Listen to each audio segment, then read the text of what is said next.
A través de la historia, hemos observado en el arte de la guerra una búsqueda por el perfeccionamiento de tácticas y herramientas que dieran la ventaja en el campo de batalla.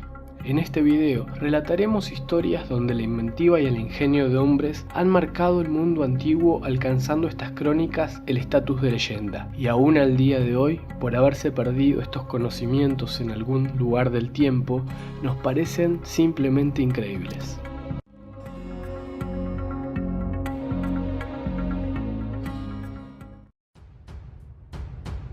Muchos relatos antiguos hablan acerca de un temible fuego del que pocos podían escapar y que no podía ser apagado. Desde la antigüedad a la Edad Media, abundan las historias acerca del mortífero fuego griego, sustancia especialmente inflamable que, según cuentan los sobrevivientes, podía arder hasta debajo del agua. Los relatos eran aterradores. Bastaba una flecha impregnada con él para que tanto la nave como el agua a su alrededor se envuelva en llamas. Una vez lanzado, se adhería a su víctima, por lo que ésta moría sin remedio alguno. Es sabido que R.R. Martin, creador de la saga Juego de Tronos, se inspiró en él para narrar el fuego valirio. Una vez comprobada su efectividad, se utilizó de diferentes maneras, incorporándolo en catapultas, granadas y diversos objetos de asedio de fortalezas. Aún así, ninguno destacó tanto como el lanzallamas creado en las embarcaciones bizantinas del siglo VI. Entre las numerosas victorias que a él se deben, se recuerda la salvación de Bizancio de las invasiones árabes frente a nada menos que 120 naves enemigas, haciendo arder la flota entera. Su triunfo significó el freno de la expansión de los pueblos islámicos. Se cree que fue creado en Constantinopla en el siglo VII gracias a un ingeniero militar llamado Calínico, procedente de lo que ahora se conoce como Siria, quien, por azar del destino, llegó a Constantinopla antes de la invasión. Respecto a su composición, al día de hoy se desconoce con exactitud sus elementos. Esto significa el triunfo del ocultamiento en pos de la protección de este arma secreta tan decisiva para la batalla. Si bien la fórmula original se perdió en la historia, químicos e historiadores señalan que entre los posibles elementos se pudieron utilizar petróleo en bruto, consiguiendo que flotase sobre el agua, azufre, que genera vapores tóxicos al entrar en combustión, cal viva para aumentar la cantidad de calor cuando entra en contacto con el agua, resina, que activa la combustión, grasa animal como emulsionante y finalmente nitrato potásico, que es lo que permitía que siga ardiendo debajo del agua al liberar oxígeno. El recelo por guardar dicha arma llegaba al punto de que cualquiera que averiguase el secreto de su composición, si no era parte del grupo de alquimistas encomendados a su fabricación, era simplemente asesinado.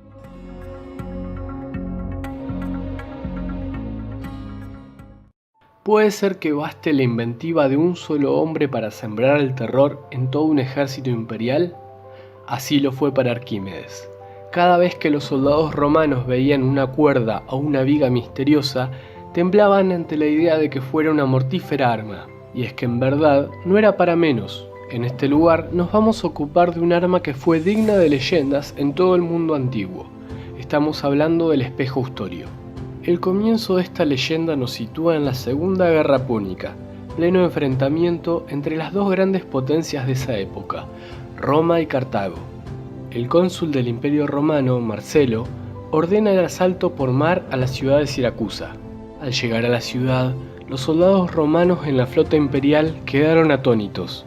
No creían lo que veían al observar cómo se incendiaban las velas de sus bajeles por un haz de luz que salía desde la muralla de la ciudad. Los barcos comenzaban a hundirse entre las llamas.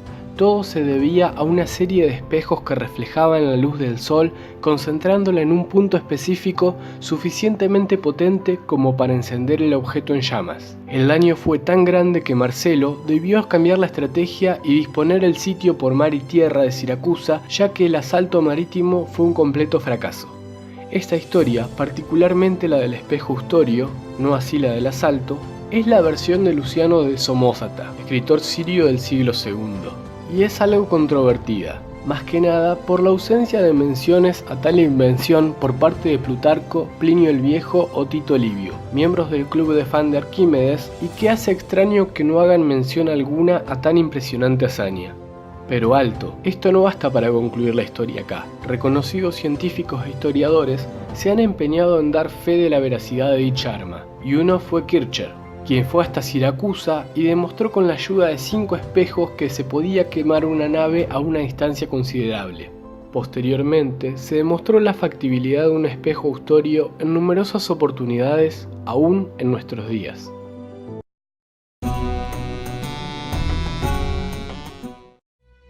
En este momento te encontrás caminando en soledad por las profundidades de antiguas ruinas cuando escuchás que el paso detrás tuyo se cierra y una estatua de un enorme guerrero se alza con ímpetu frente a vos. La estatua solitaria sostiene un arma de bronce en cada mano, un hacha de guerra en la diestra y una espada larga en la otra. La estatua, con voz estremecedora, te dice: «Hablarás con la verdad o con la mentira. Si mientes, te mataré con mi hacha. Si dices la verdad, te mataré con mi espada». Te das cuenta de que probablemente la estatua exige que resuelvas un enigma, pero ¿qué decir para salir con vida de este aprieto?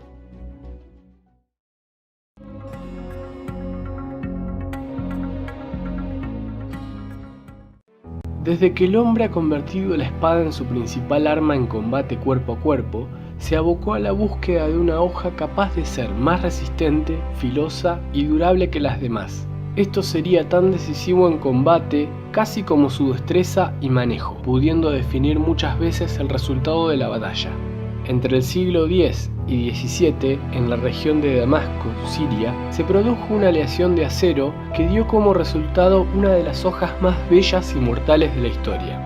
Tal es así que estas hojas han alcanzado el estatus de leyenda por ser aún al día de hoy un misterio el cómo han sido forjadas.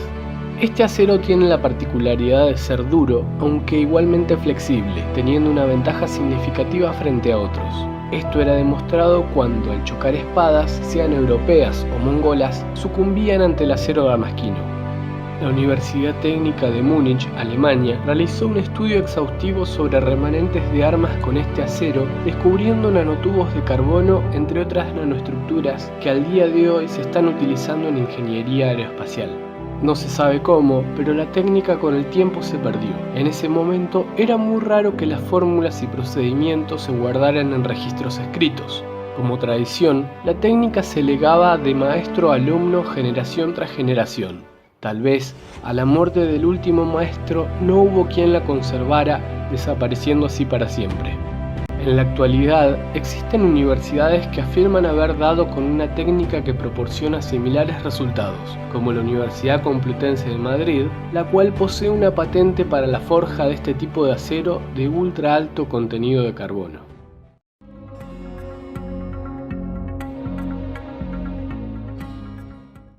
Una vez más encontramos a Arquímedes, y es que el ingenio de este hombre era capaz de cosas increíbles. Pero ¿recuerdan cuando les dije que los espejos ustorios era algo controvertido? Bueno, en este caso no pasa lo mismo.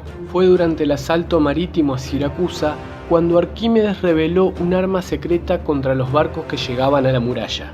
Cuenta la historia que los bajeles romanos que lograban sortear los rayos del espejo ustorio, al alcanzar por fin la muralla, eran sorprendidos por una garra gigante que se incrustaba en los barcos y a modo de grúa por un sistema de poleas era alzado por la proa haciendo que entrara agua en la popa, causando así escoración, y al soltarlos de golpe provocaban el hundimiento de los mismos.